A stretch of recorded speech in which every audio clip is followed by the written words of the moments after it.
Twitter, Instagram, Facebook, the candidates for governor are aiming for you via social media. So how is that working out? With us today, Adam Chiara. He is an expert on social media, professor at the University of Hartford. Professor Chiara, nice to see you here. Thank you. I know that I pronounced it Chiara earlier, but that's the old Italian way. Yeah, exactly. No, so, this is kind of a relatively new phenomenon in the last, 10 years or so, but this year particularly, Instagram is big. How is that working out for candidates and how are they using it?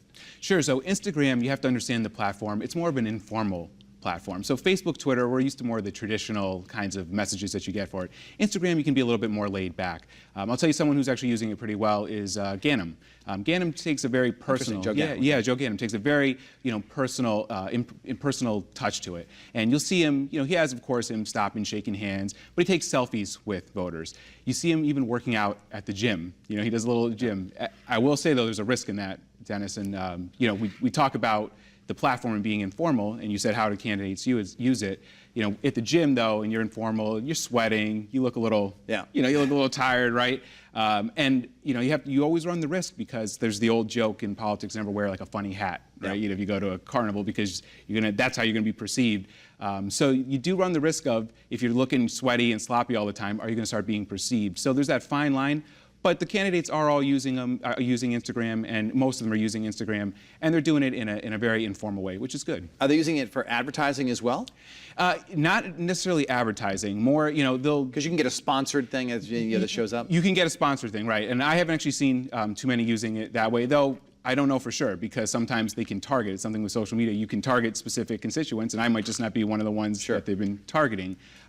But for Instagram, a lot of what you're seeing is they're trying to get that organic reach with it, trying to get other voters to share and populate their message. What is the breakdown on the typical age groups that use Instagram, Twitter, and Facebook? Great question, because that's something that candidates should be really aware of. Instagram is the millennial platform. And when we talk about millennials, 20s, mid-30s, they're the ones on Instagram. And that's why I said also very informal. These are the ones that people that are using Instagram don't necessarily care about having the traditional messages that you would see from a campaign. They maybe want a little bit more informal, so it's okay to do that on Instagram. Now we're talking Facebook. Facebook has the range. Facebook is still king of the platforms. And you're looking at people still in their upper 20s all the way to 65 and older. In fact, the biggest growing demographic on Facebook are women that are 65 and older. So, interesting. Yeah, so there is a place on Facebook to hit all types of voters. And they vote.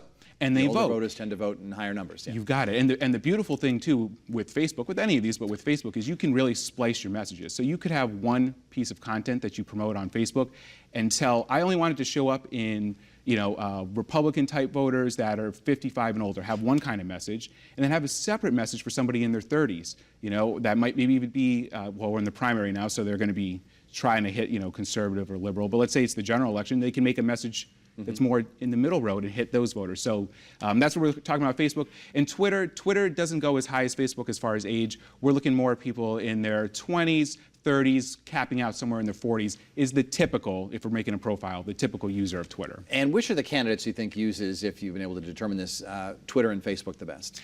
Boughton. He is definitely, Mark Boughton is definitely He's the Twitter king? He is the all-star. And just to put it in perspective, follower count isn't everything, but most of the candidates have 1,000 to 7,000 followers. Mark Boughton has 37,000 followers. He's been doing this for years, He's been doing it for years, and he's really mastered the blend. So he uses Twitter for personal. He has kind of personal posts, like, for example, he'll talk about Walking Dead. He seems to love The Walking Dead, the show. So he'll tweet about that. You see him tweeting to constituents, because he's the mayor. So it's something about a pothole, and you see him responding directly to a constituent on Twitter. And then, of course, he has his political posts, too, on Twitter. And that makes it seamless, and it makes him, it puts a whole package, puts him authentic in a complete package. So he uses Twitter as a great way to frame himself. And so he's definitely the all-star. And then he's using Facebook, uses it in a very traditional way, but the same thing, he's about 10,000 followers, and he's getting, you see him defining himself on Facebook. What about the other candidates on Facebook and Twitter? Are they pretty much the same. You're going to see a lot. I like to call it vanilla. Many of them are very vanilla. I will say a few of them that are doing some distinct things. For example, Herbst uses a lot of video. Loves video. So it's Facebook Live, so him going live on video, sometimes talking with voters, sometimes just at a location. You see Stemmerman doing this too. Actually, Stemmerman does something really interesting. He goes with different voters around the state and has them talk about an issue that's important to them, and kind of just, he lets them do the talking, which I think is good. It's not just about him. He's highlighting voices around Connecticut. So they're all using it pretty similar. Some are doing things better than others. Stefanowski, actually, something I'm surprised are a lot of the candidates aren't actually responding on Facebook. So what I mean by that is they're broadcasting. They put their message out, other people comment, and they're not necessarily... They're not clicking like or responding? And they're not responding back, but Stefanowski does, and I've noticed that. He goes through and he'll respond to voter questions. And I mean, in the last segment, we were just talking about, the Democrat, why did he switch to Democrat? And he's responded on Facebook to voters that have asked that directly on Facebook. How important is it to connect with those voters on social media? I mean, they see your post, they might click like, but to respond, how important is that to getting your vote? I think that's extremely important. And it's not just for that one voter, but it's for everybody else that's looking at it. So if you see these questions to the candidates, right, and then a response back, it shows that they're listening, that they care about, your thought, and that you took the time to maybe, even if it's only 2 sentences, right, but to give a response back to them.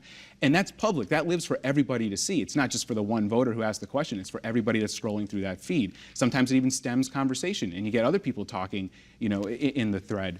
So to respond shows that it's an interest. And that's what I meant before when I said it's about engagement, not just broadcasting. And I think a lot of candidates sometimes fall into that trap of, well, this is just a channel for me to just blast out messages, not necessarily to connect with a voter. It's a difficult question to answer, but do we know if any of these candidates have staffs that do this for them, or do they do it themselves?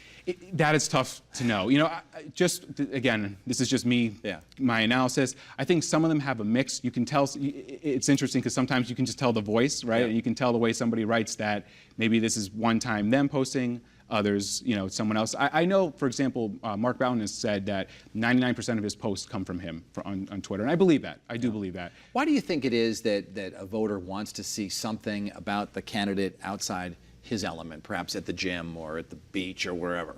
It connects you to them, in a way. So we've become so used to our model politician, right? You picture them with a suit, or you picture them shaking hands, and it's just become kind of noise, And it's nice to actually say, oh, you know what? They're human. They have problems like me, or they go to the gym like me, or hey, they watch The Walking Dead too. So do I. It gives that kind of connection. I mean, it's always that with George Bush, we said I'd like to have a beer with him. Same thing. You can say, yeah, I could see me hanging out with this person. I can see they're using social media the way I do. They're doing the things that I do. That likability factor. Adam Chiara, right. Professor at University of Harvard, we thank you so much for being on the program today. You. When we come back, how you can actually take part in next week's debates right here on Channel 3. And of course, our flashback is coming up. Some great old film from the Channel 3 archives upstairs. And I welcome your thoughts right now. Speaking of social media, you can tweet me, find me on Instagram or on Facebook.